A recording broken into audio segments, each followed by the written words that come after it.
Japan ગયો તો મારા ઇન્ટરપ્રિટર રાખ્યા હતા, કમ્પ્લીટ ગુજરાતીમાં જવાબ આપ્યા છે. હિન્દી તો ભાષા છે આપણે, એમાં કોઈ એવું નથી, પણ માતૃભાષા છે એટલે પણ બને ત્યાં સુધી મારો પ્રયત્ન રહે કે ગુજરાતી સાહિત્યનો મહાઉત્સવ એટલે કે GLF ગુજરાત લિટરેચર ફેસ્ટિવલ જેની શરૂઆત થઈ ચૂકી છે અને જેના ઉદ્ઘાટન સમારંભની વાત કરું તો એમાં આપણા ગુજરાત રાજ્યના મુખ્યમંત્રી ભૂપેન્દ્રભાઈ પટેલ એમણે હાજરી આપી હતી અને એમણે જે ઉદ્બોધન આપ્યું અને ગુજરાતી સાહિત્યને, ગુજરાતી ભાષાને વધારે કેવી રીતે આગળ લઈ જઈ શકાય અને કેવી રીતે નવા જે યુવા કલાકારો છે એમને મદદરૂપ થઈ જાય એ બાબતે વાત કરી હતી.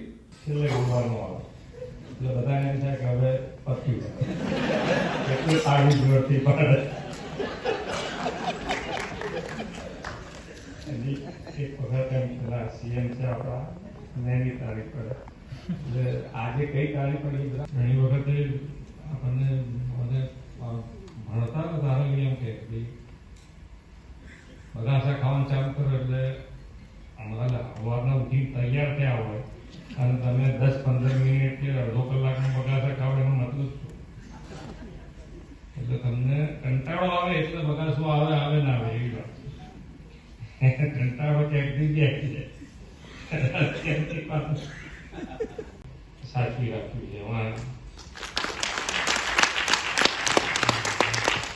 મારે શરૂઆતમાં થઈ ગયું કે આપણે ગુજરાતીમાં જ બોલીશું, કોઈ બીજી ભાષા નહીં.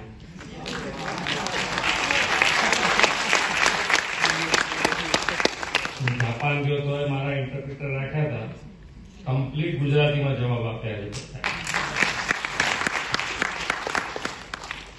હિન્દી તો ભાષા છે આપણે, એમાં કોઈ એવું નથી, પણ માતૃભાષા છે એટલે પણ બને ત્યાં સુધી મારો પ્રયત્ન રહે કે ગુજરાતી. આજના ગુજરાતી મીડિયા ક્લબ અને ગુજરાતી સાહિત્ય મહોત્સવની 10મી આવૃત્તિના શુભારંભ પ્રસંગે આપણી સૌની સાથે મંચ ઉપર ઉપસ્થિત